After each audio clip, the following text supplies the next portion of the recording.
Lesson number 9. Uninvited Ghosts. Mariam and Suleiman were sent to bed early.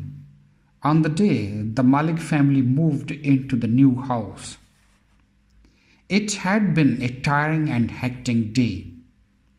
By the evening, everyone had lost their temper with everyone else. The cat had been sick on sitting room carpet, and the dog had run away twice. There was bread and baked beans for supper. The television wouldn't work and the water wasn't hot. So when all was said and done, the children didn't object too violently to being packed off to bed. They had one last argument about who was going to sleep by the window. They switched off the lights out and headed straight to bed. It was at that point the ghost came out of the bottom drawer of the chest of the drawers. It oozed out, a grey, cloudy shape, about 3 feet long, smelling faintly of the wood smoke, sat down on a chair and began to hum to itself. It looked like a bundle of bedclothes, except that it was not solid. The children could see quite clearly the cushion on the chair beneath it. Mariam gave a shriek. "That's a ghost!" "Oh, be quiet, dear," said the ghost. "That noise goes right through my head, and it's not nice to call people names." It then took out a ball of wool and some needles and began to knit. Suleiman and Mariam did just what was expected of them to do. They ran out of the room to their parents' room. They tried telling their mother that they couldn't get to sleep because there is a ghost sitting in the room, clacking its knitting needles and humming. Mrs. Malik went to their room but did not see anything. The ghost continued sitting there, knitting and humming. Mrs. Malik went out of the room, banging the door and threatening the kids not to disturb them, that she would not accept another word from either of them. "She can't see it," said Mariam to Suleiman. "Of course not, dear," said the ghost. "It is the kiddies I'm here for. I love kiddies, I do. We are going to be ever such friends." "Go away," yelled Suleiman. "This is our house now." "No, it isn't," said the ghost smugly. "I have been living here for 100 years and more. Go to bed now, bye-bye. That's like good children." The children glared at it and buried themselves under the bedclothes and eventually slept. The next night it was there again. This time it was reading a newspaper dated 1842. Beside it was another grey, cloudy shape. "Hello, dearies," said the ghost. "Say, how do you do?" to Auntie Nazia. The ghost pointed toward the second figure. "She can't come here too," wailed Mariam. "Oh, yes she can," said the ghost. "She always comes here in August. She likes a change." The next night there were 3 of them. "Meet Uncle Safdar," said the first ghost. The children groaned. "And Jip," said the ghost.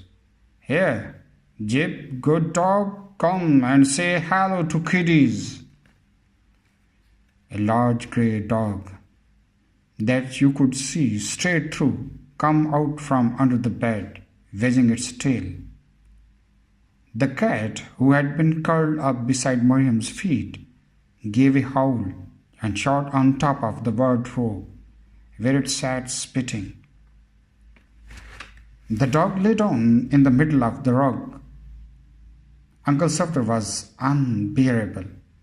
He had a loud cough and kept going off like a machine gun, and he told the longest and most pointless stories the children had ever heard. He said he too loved kitties, and he knew kitties loved stories. The ghosts were not vicious, but were going on the children's nerve. The following week, the ghosts left the bedroom and were to be found all over the house. The children had no peace at all. They would be quietly doing their homework, and all of a sudden, Auntie Nasia would be breathing down their necks. The original ghost took to sitting on top of the television with its legs in front of the picture.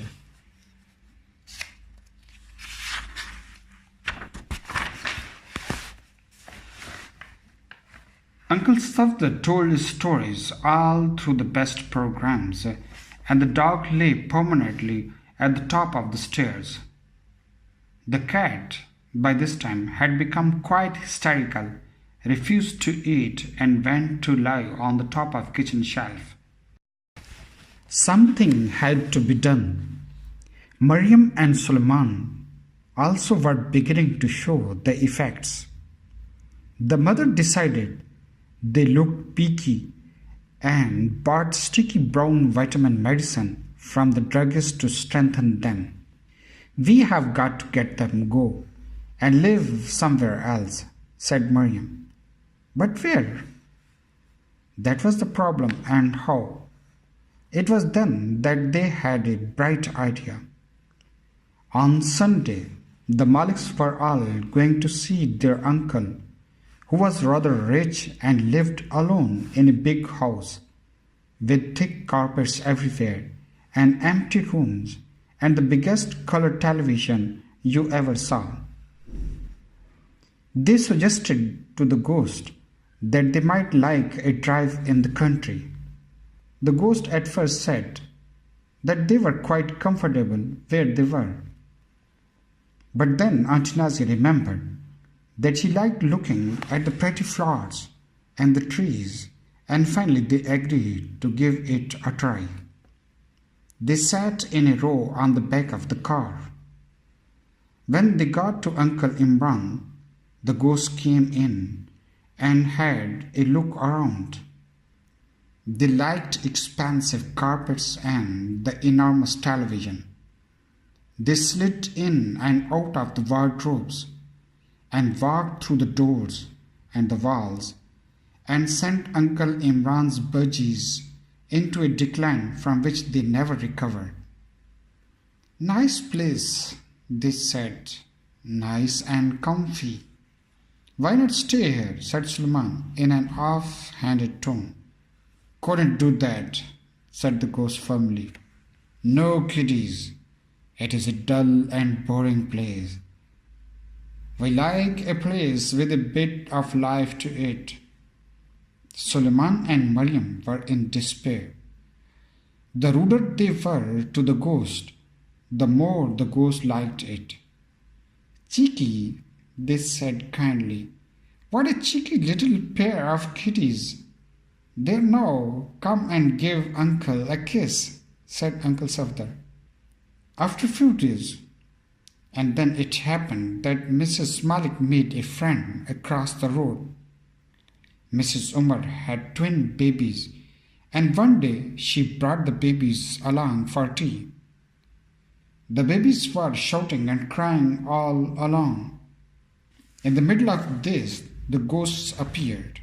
One baby was yelling its head off, and the other was gluing pieces of chewed up bread onto the front of the television. The ghost swooped down on them with happy cry. "Oh," they trilled, "bless their little hearts." And the babies stopped in the mid and gazed at the ghosts. The ghost cooed at the babies, and the babies cooed at the ghosts. The ghost chattered to the babies and sang them songs, and the babies chattered back and were as good as gold for the next hour. Suleiman and Mariam seized the opportunity. That evening, they had a talk with the ghosts. The children talked about the babies relentlessly and persuaded the ghosts to move to Uncle Omar's house with the babies.